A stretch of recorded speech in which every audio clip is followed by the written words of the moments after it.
Salut à tous, c'est Maka.net. Alors aujourd'hui on est là pour le nouveau guide Albion Online. On va faire une série de guides en fait sur ce jeu.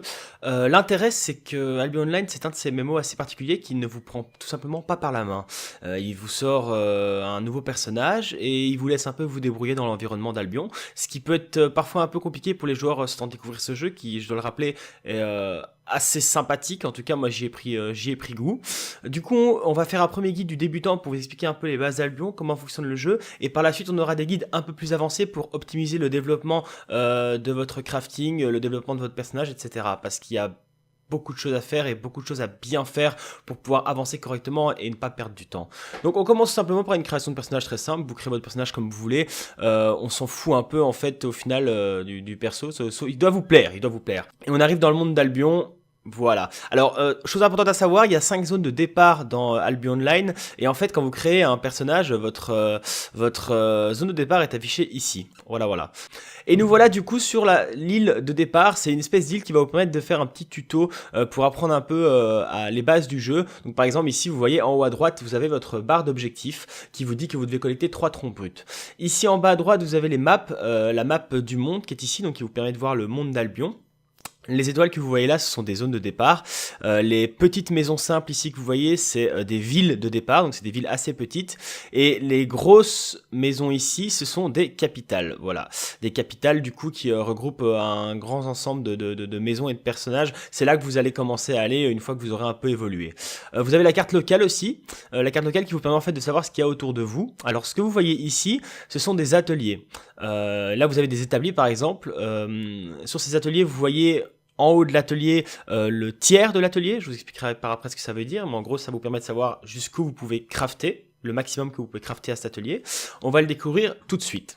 Alors là clairement voilà, Albion Online c'est très simple dans le sens où en gros c'est du beaucoup de farming au départ pour après pouvoir vous amuser en PvE ou en PvP. C'est un peu comme vous le sentez, sachant que ce jeu permet en fait tout simplement de mixer les deux. Donc là on va collecter les troncs tranquillement. Une fois que vous avez collecté vos troncs, boum, vous avez appris une compétence. Le principe d'Albion Online, c'est vraiment le farming de ressources, c'est-à-dire que vous avez 5 types de ressources différentes.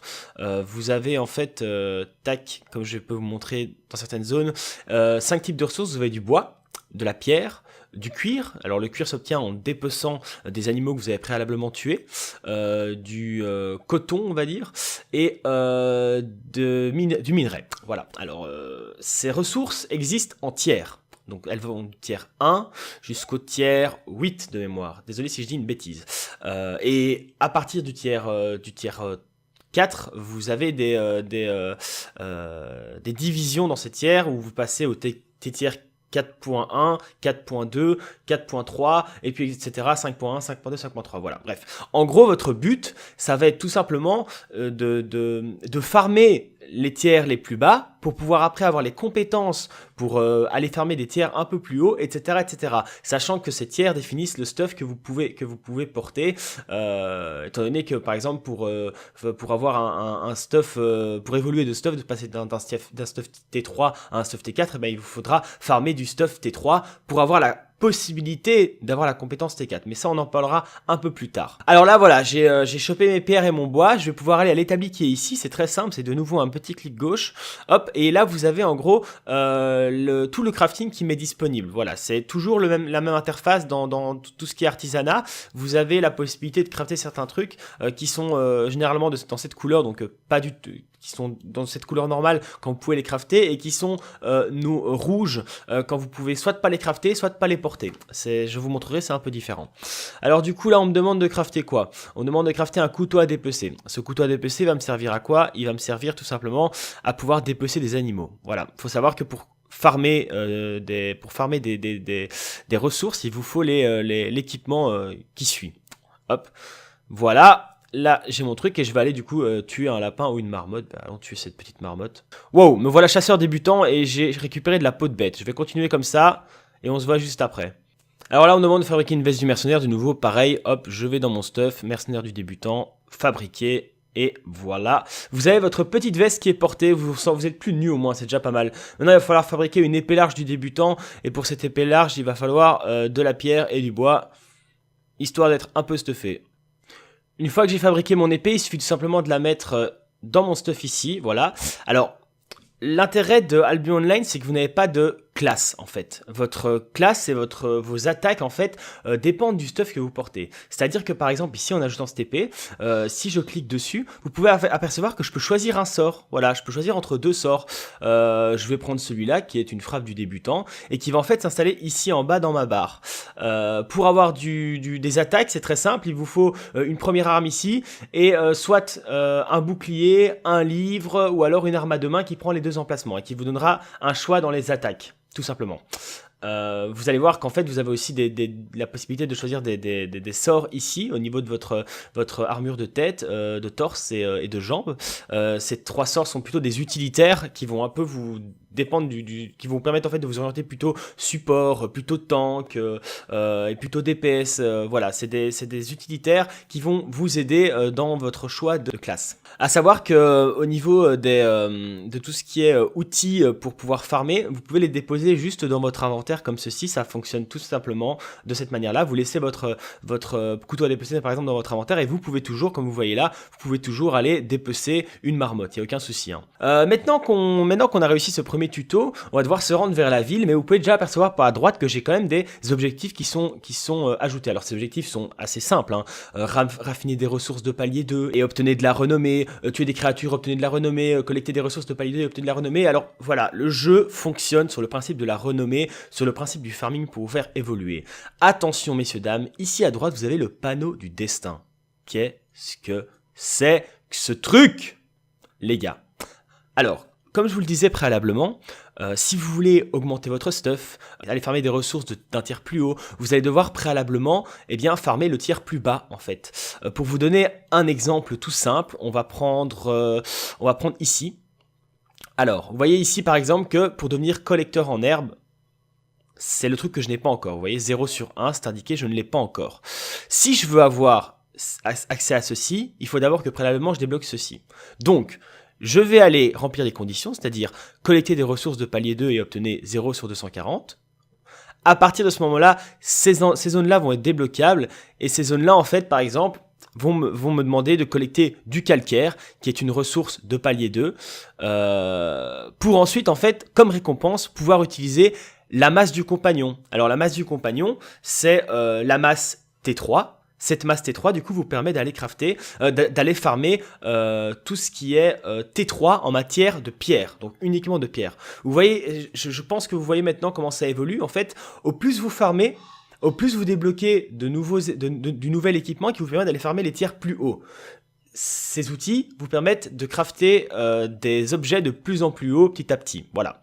Avec ce que vous récoltez, vous pouvez soit le garder, le stocker pour pouvoir ne dépendre que de vous-même, ou alors vous pouvez le vendre au marché pour vous faire de l'argent. Ça, c'est au choix. Et c'est pareil au niveau de l'équipement, par exemple. Ici, je vais devoir tuer des créatures pour obtenir 200 de renommée, qui va me permettre d'utiliser les armes et les armures de l'apprenti. Voilà. C'est des armures et des armes T2. À partir du T2, on va pouvoir commencer à se spécialiser dans une classe. Et ça, je vous expliquerai un peu plus tard. Il faut aussi faire la différence entre ce que vous pouvez crafter et ce que vous pouvez porter. Alors, pour vous donner un exemple, tout ce que vous allez farmer au niveau des ressources, en farmant avec votre hache du bois par exemple, ou en farmant avec votre masse de la pierre, eh bien ça va vous faire gagner des points de renommée qui vont vous permettre d'utiliser les outils d'un tiers supérieur. Mais les utiliser ne veut pas dire que vous pouvez les crafter. Vous pouvez, si vous voulez, les acheter à l'hôtel des ventes, ce qui est un peu inutile en début de partie. Par contre, si vous voulez pouvoir crafter du coup ces objets d'un tiers supérieur, il va falloir en fait crafter les objets d'un tiers inférieur pour pouvoir le faire. Par exemple, je ne peux pas encore crafter l'épée T3 pour la simple et bonne raison que je dois d'abord crafter un certain nombre d'objets T2 correspondant au même système, donc à la forge, pour pouvoir avoir débloqué cette épée. Donc, regardons ici, si je clique, tac, qu'est-ce qu'il me faut? Il faut que je fabrique de l'équipement de guerrier apprenti et obtenir 480 de renommée. Si j'obtiens ces 480 de renommée, je pourrais crafter l'épée large du compagnon. Encore une fois, inversement, je pourrais la crafter, mais je ne pourrais pas l'utiliser tant que j'aurais pas assez combattu les monstres pour pouvoir débloquer l'accès à l'épée T3. La prochaine chose à faire, c'est tout simplement de vous diriger vers la ville principale. Donc en suivant en fait la petite flèche que vous voyez en bas sur votre map, elle vous permet de vous dire bah, où est-ce que vous avez une espèce de WAP qui vous permet de basculer sur une autre map. Parce que vous avez un système en fait un peu comme sur Dofus de mapping où vous naviguez de map en map, sauf que les maps sont très très grandes ici, donc c'est pas vraiment problématique. Voilà. Alors là, vous arrivez dans la ville de départ, enfin une des villes de départ, dans laquelle tout simplement, si vous ouvrez votre map locale, vous avez en fait tout ce qu'il vous faut pour vous permettre d'évoluer jusqu'au tier 3. Voilà, donc c'est la zone un peu safe dans laquelle vous allez évoluer et dans laquelle vous allez vous développer avant de passer dans une grande ville. Alors, première chose à vous dire par rapport à ça, ici vous avez un coffre. Ce coffre, c'est votre coffre. Donc c'est votre coffre, il ne bouge pas, personne ne peut prendre dedans, vous pouvez déposer tout ce que vous voulez dedans. À savoir que quand vous passerez dans une capitale, vous devrez sûrement faire des trajets pour pouvoir transférer le reste du coffre, etc. Mais en gros, c'est un coffre qui ne dépend que de vous, donc ne vous inquiétez pas, vous pouvez déposer tout ce que vous voulez dedans. Ici, vous avez en fait les donjons. Donc les premiers donjons que vous allez pouvoir faire vont être des donjons solo, mais qui vont vous permettre en fait de gagner de l'argent facilement, moyennant un peu de temps dépensé en allant dans ce donjon. Je vous en montrerai un dans d'autres vidéos, mais en gros, il vous suffit simplement de vous inscrire, d'aller dedans, vous le finissez, vous tuez le boss et hop, vous récoltez de l'argent. Pour ceux qui aiment bien le PvE, c'est un bon système pour améliorer vos armes, etc. Donc là, on va tout simplement ici vous présenter le reste. C'est tout ce qui est établi. Hein. C'est voilà, ici vous pouvez faire des outils, donc des outils pour farmer. Ici, vous pouvez aller transformer votre pierre, votre pierre en bloc. Ici, votre bois en planche. Ici, votre cuir. Vos morceaux de cuir en cuir véritable, ici votre coton en tissu, et ici en fait c'est toutes les armes. Donc en fait vous avez trois types d'armes différentes que je vais vous présenter immédiatement. On est dans la zone CAC, donc plutôt corps à corps. Cette zone CAC, tout simplement, vous permet de choisir le stuff que vous voulez fabriquer. Donc vous pouvez fabriquer une épée, un bouclier, et à partir du tier 3, vous pouvez un peu vous orienter. Regardez, je vais vous montrer, vous avez trois types d'armes différents. Ces trois petites armes, en fait, vous donnent accès à différents types d'attaques, en sachant que certains sont plus orientés tank, certains plus DPS, certains plus soutien. Voilà, vous avez vraiment un embarras du choix, et c'est ça qui est très intéressant sur Albion Online, c'est que vraiment votre classe, vous la forgez vous-même et vous pouvez en changer quand vous voulez. Donc c'est très intéressant à ce niveau-là. Ici de nouveau aussi les casques, le casque, l'armure et les bottes qui vous permettent de choisir de nouveau vos attaques pour vous orienter un peu. Pour vous donner un exemple, je crois qu'ici voilà c'est une provocation que vous pouvez choisir si vous voulez désirer être tank. Cette provocation est assez indispensable au début. Voilà, donc ça c'est pour la partie DPS CAC. Vous avez une partie mage où vous pouvez choisir encore une fois à être un mage orienté pur DPS en étant mage feu, un peu plus utilitaire avec le bâton que vous avez ici qui est un bâton d'arcane, ou alors un healer pur et dur. Et encore une fois là pour l'instant vous voyez peu d'armes, mais à partir du tier 4 vous allez de nouveau avoir un panel d'armes qui va augmenter de plus en plus, et c'est ça qui est hyper intéressant, c'est que en fait au plus vous augmentez de tiers, au plus vous commencez à avoir des armes de plus en plus intéressantes pour vous vraiment vous spécialiser dans le jeu. Ici c'est pareil hein, de nouveau vous êtes dans les distances mais plutôt DPS, sauf qu'il y a ce bâton de l'apprenti qui permet de healer aussi je crois, qui est assez intéressant. Bref, c'est de nouveau ça, c'est le mélange un peu, c'est plutôt on va dire l'archer de base. Après vous avez quand même le bâton naturel du compagnon qui vous permet de faire quelques trucs sympas, mais préférément je préfère le bâton béni pour commencer. La prochaine étape de notre tutoriel, bien évidemment, c'est d'aller farmer un peu quelques ressources pour pouvoir augmenter notre tiers, pouvoir faire un peu de points de renommée. Mais avant ça, je vais vous présenter au niveau de la grande map les choses importantes à savoir. Alors, sur une map et sur un point, donc les points sont des zones où vous pouvez vous déplacer. Ici, par exemple, quand vous allez là, vous allez monter vers le nord-est, vous allez partir sur cette zone-là. Vous avez en fait plusieurs indicateurs. Vous avez un indicateur ici, sous forme de nombre romain, qui est 2, qui signifie la zone de tiers dans laquelle vous vous trouvez.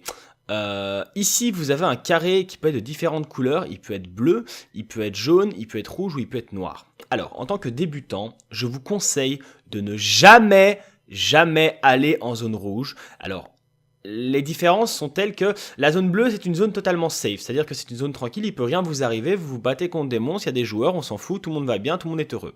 Voilà. La zone bleue c'est safe, c'est tranquille, c'est sympa.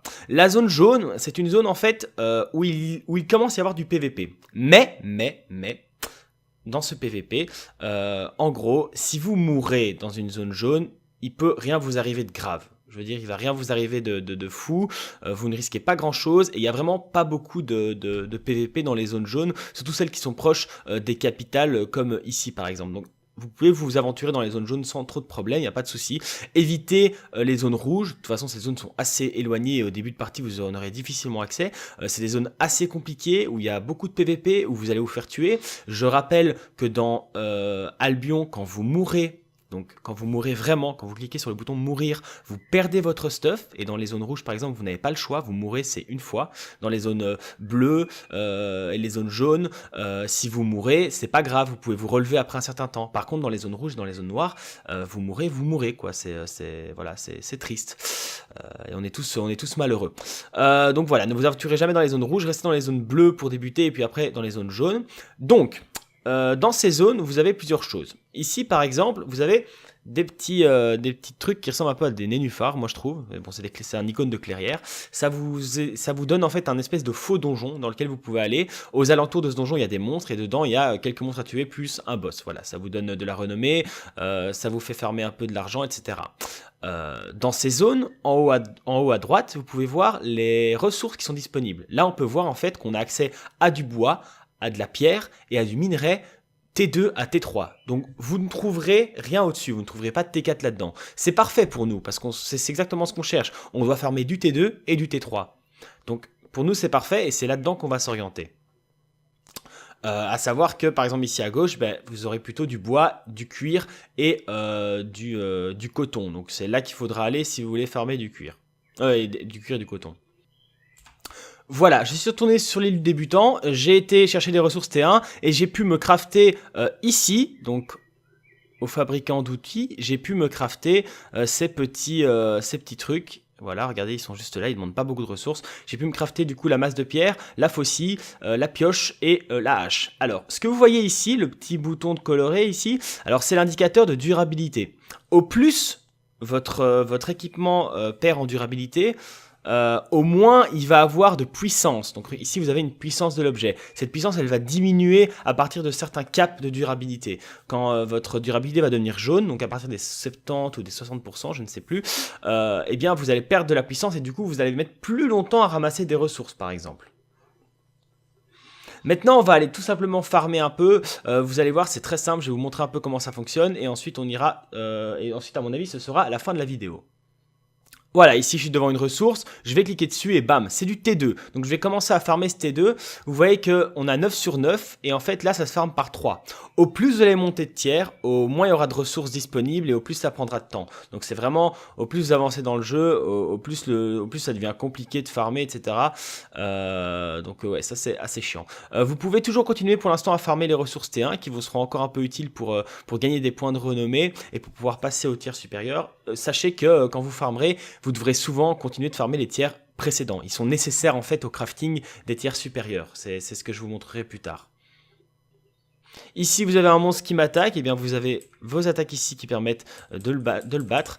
Ce genre de monstre, qui est un monstre de pierre, en fait va vous permettre après d'être miné. Voilà, c'est comme les monstres qui peuvent être dépulsés, sauf que ceux-là permettent d'être minés. Ici, par exemple, j'ai du minerai T2 que je vais pouvoir aller farmer, c'est du minerai de cuivre. À savoir en fait que au plus vous montez de tiers, au plus la colorimétrie des minerais ou des arbres change pour bien pouvoir différencier. Par exemple, les arbres au début, ça va être du simple arbre comme ceci, puis vous allez avoir un arbre qui est un peu orange, qui correspond au châtaignier. Puis vous allez passer sur un arbre bleu foncé, puis un bleu un peu moins foncé. Bref, vous allez vite apprendre à reconnaître ces ressources, à savoir de quel tiers elles sont, mais il y a vraiment un code de couleur qui vous permet d'identifier vraiment à quelles ressources on a accès. Là, par exemple, je sais que c'est des ressources T3 auxquelles je ne dois absolument pas toucher vu que je ne sais rien faire avec. Là, on va tuer ce petit raton laveur. Regardez quand je collecte les ressources, en fait, en bas à droite, vous voyez que mon palier de collecteur en herbe est en train d'augmenter. Donc je prends du galon en collectant des ressources de palier T2. J'obtiens de la renommée qui va me permettre du coup au final d'utiliser les outils T2. Pour l'instant je suis sur des outils T1, mais je pourrais bientôt utiliser les outils T2 qui me permettront du coup de farmer le T2 et le T3. Donc voilà de retour dans la base après avoir été farmer un peu quelques ressources. Vous pouvez voir au niveau de la carte qu'ici en fait, donc c'est tout ce que je vous avais expliqué, concernant le raffinage des ressources.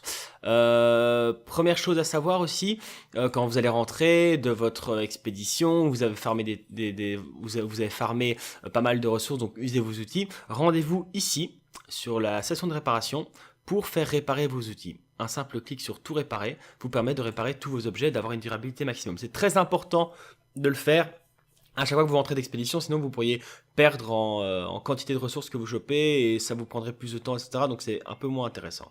Alors ici, on va se rendre directement à la Syrie. Voilà, on va aller à la Syrie. Je vais vous montrer un petit exemple ici. Hop, oui, bonjour. Alors, ici, je peux transformer mes troncs en planches. C'est très simple. Vous avez vos troncs qui sont indiqués là. Je peux en faire 30. Il vous suffit de cliquer sur fabriquer. Hop. Voilà, j'ai fabriqué 30 troncs. Ces troncs vont me permettre de crafter des objets. Et ces objets qui vont être craftés vont me permettre du coup, d'apprendre à crafter des objets de tiers supérieur. Et à côté de ça, les troncs que j'ai farmés vont me permettre d'utiliser ces objets de tiers supérieur. Vous voyez par exemple aussi ici que pour fabriquer des planches T3, et ben en fait il va falloir des troncs T3 et des planches T2. Donc il va falloir déjà ici ces deux troncs T3 pour en fabriquer un et une planche T2. Donc vous aurez toujours besoin des ressources d'un tiers inférieur pour pouvoir farmer celle du tiers supérieur. C'est très important de savoir ça. Pareil ici, hein, ça fonctionne de la même manière. Si je vais aller refine mon minerai, ça se passe ici là-bas. Tac, je vais aller à la petite raffinerie, hop, cliquer dessus, tac, et je fais mes barres de cuivre. Et voilà, et grâce à ça, je peux commencer avec du cuivre et ceci, je peux déjà aller, on va dire, crafter. Le premier truc à faire, je dirais, c'est de crafter des outils. En craftant ces outils, vous pourrez déjà crafter les prochains. Donc, vous voyez ici, par exemple, ici, je peux les crafter, mais je peux pas encore les utiliser. Et je peux pas encore les utiliser. Pourquoi? Parce que je n'ai pas farmé assez avec. Voilà. On va se quitter sur pour cette vidéo. Alors, les guides Albion Online, ça va être 4-5 guides à mon avis, je pense. Sur le prochain guide, je vous expliquerai comment bien commencer, donc comment bien faire votre start et comment obtenir ce que vous venez de voir, c'est-à-dire la monture. La monture, c'est pour ceux qui veulent farmer en tout cas, c'est le truc à avoir. C'est vraiment un truc de fou au niveau du stockage que vous avez, vous imaginez même pas. On en parlera. Je vous montrerai du coup comment obtenir cette monture rapidement, ce sera l'objectif. Comment augmenter tous vos tiers vers le tier 3 et puis vous orienter la découverte des classes, certainement. On découvrira un peu comment vous pouvez vous orienter au niveau PvE, PvP. Voilà. C'était Yamak à la Place pour agent.net. J'espère que cette vidéo vous a plu. Je vous souhaite une bonne journée à tous. Au revoir.